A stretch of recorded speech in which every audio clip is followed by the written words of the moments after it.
Welcome to Naresh academy. Union public service commission మరియు Andhra Pradesh public service commission group 1 and group 2 సంబంధించి November 1, 2023 తేదీ సంబంధించి practice questions. Question number 1.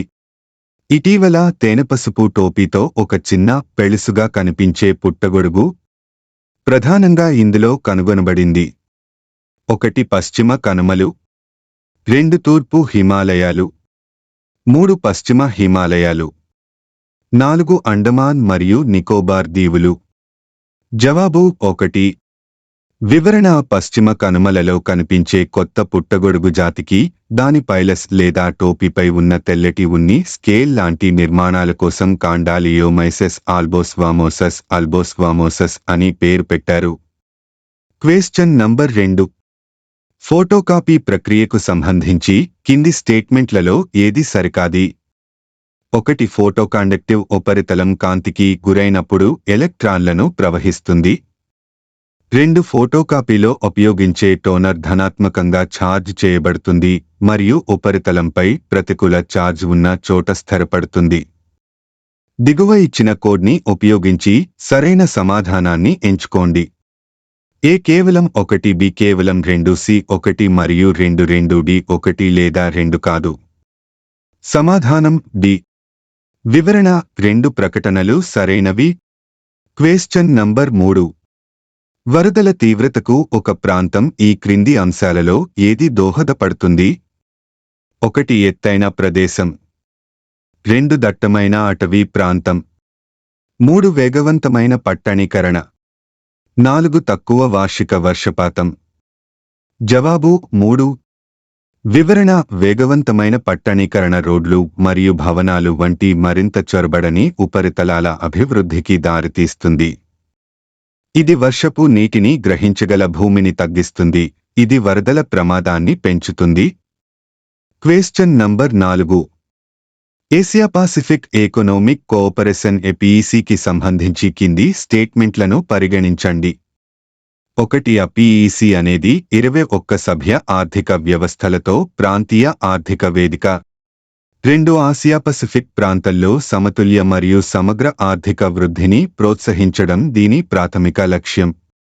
3. భారతదేశం ఏపీఈలో సభ్యుడు. పైన ఇచ్చిన స్టేట్మెంట్లలో ఎన్ని సరైనవి? ఏ ఒకే 1, బి కేవలం 2, సి 3, డి ఏదీ లేదు. జవాబు బి.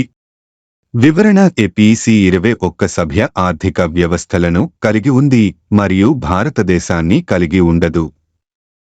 ఆసియా పసిఫిక్ ప్రాంతంలో సమతుల్య మరియు సమ్మిళిత వృద్ధిని ప్రోత్సహించడం ఏపీఈసీ లక్ష్యం. Question number 5. Gati Shakti multimodal cargo terminal GCT విధానానికి సంబంధించి ఇది కింది స్టేట్మెంట్లు సరైనవేనా? 1. అధిక లాజిస్టిక్స్ ఖర్చులను తగ్గించడం ఈ పాలసీ లక్ష్యం. 2. ఇది గతిశక్తి మల్టీమోడల్ నేషనల్ మాస్టర్ ప్లాన్ జీఎంఎన్పి-తో ఏకీభవించలేదు. దిగువ ఇచ్చిన కోడ్ని ఉపయోగించి సరైన సమాధానాన్ని ఎంచుకోండి. ఏ కేవలం 1, బి కేవలం 2, సి 1 మరియు 2, డి 1 లేదా 2 కాదు. జవాబు ఏ. వివరణ: జీసీటీ విధానం వాస్తవానికి లాజిస్టిక్స్ ఖర్చులను తగ్గించడానికి గతిశక్తి మల్టీమోడల్ నేషనల్ మాస్టర్ ప్లాన్ జీఎంఎన్పి-తో సమలేఖనం చేయబడింది. Question number 6. భారతదేశపు తొలి ఉపగ్రహం ఆధారిత గిగా ఫైబర్ సర్వీస్ ఏది? జవాబు జియోస్పేస్ ఫిబ్రి-ఈ. వివరణ: రిలయన్స్ జియో ఇన్ఫోకామ్ లిమిటెడ్ ఆవిష్కరించింది. ఈ సేవ యొక్క లక్ష్యం హైస్పీడ్ బ్రాడ్బ్యాండ్ కనెక్టివిటీని అందించడం చేరుకోవడానికి కష్టతరమైన ప్రాంతాలకు. అక్టోబర్ 27, 2023న ఢిల్లీలో జరిగిన ఇండియా మొబైల్ కాంగ్రెస్ 7వ ఎడిషన్లో ఎగ్జిబిషన్ ప్రారంభోత్సవం సందర్భంగా రిలయన్స్ జియో ఇన్ఫోకామ్ లిమిటెడ్ చైర్మన్ ఆకాష్ అంబానీ ఈ ప్రాజెక్ట్ను ప్రధాని నరేంద్ర మోదీకి పరిచయం చేశారు. ప్రస్తుతం జియో భారతదేశంలోని 450 మిలియన్లకు పైగా వినియోగదారులకు హైస్పీడ్ బ్రాడ్బ్యాండ్ సేవలను అందిస్తుంది. ఫిక్స్ లైన్ మరియు వైర్లెస్ ఎంపికలు రెండింటినీ అందిస్తోంది.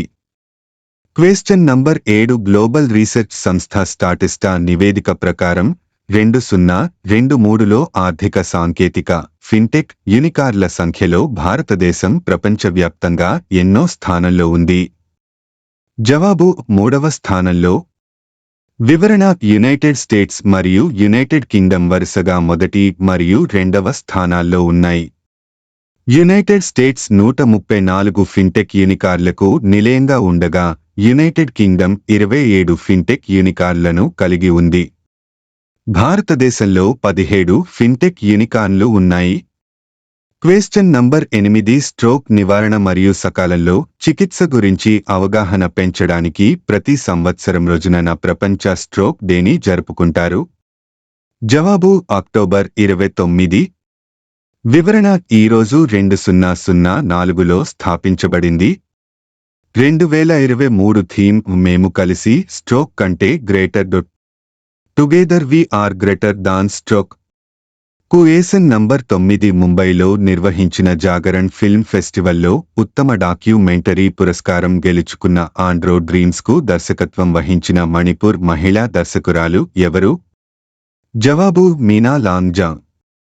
వివరణ: మణిపూర్లోని మారుమూల గ్రామం ఆండ్రోలో ఆడపిల్లల ఫుట్బాల్ క్లబ్ను 30 ఏళ్లుగా పరిస్థితులకు ఎదురీది నడుపుతున్న లైబీ అనే మహిళ పోరాటాన్ని ఈ డాక్యుమెంటరీలో చిత్రీకరించారు. ఈ ఆడపిల్లల ఫుట్బాల్ క్లబ్ పేరు ఆండ్రో మహిళా మండల్ అసోసియేషన్ ఫుట్బాల్ క్లబ్ అమ్మ ఎఫ్సి. క్వశ్చన్ నంబర్ 10 కేంద్ర గృహ, పట్టణ వ్యవహారాల శాఖ మంత్రి హర్దీప్ సింగ్ పురి ఇటీవల విడుదల చేసిన భారతీయ నగర వ్యవస్థల వార్షిక survey ASSCS annual survey of India's city system నివేదిక -2023 ప్రకారం 2050 నాటికి ఎంతమందికి పైగా భారతీయులకు పట్టణాలే ఆవాసాలు అవుతాయి? జవాబు 80 కోట్ల మంది. ప్లీజ్ లైక్, షేర్, కామెంట్ చేయండి మరియు subscribe my YouTube channel @Naresh academy 5509. Thank you one and all.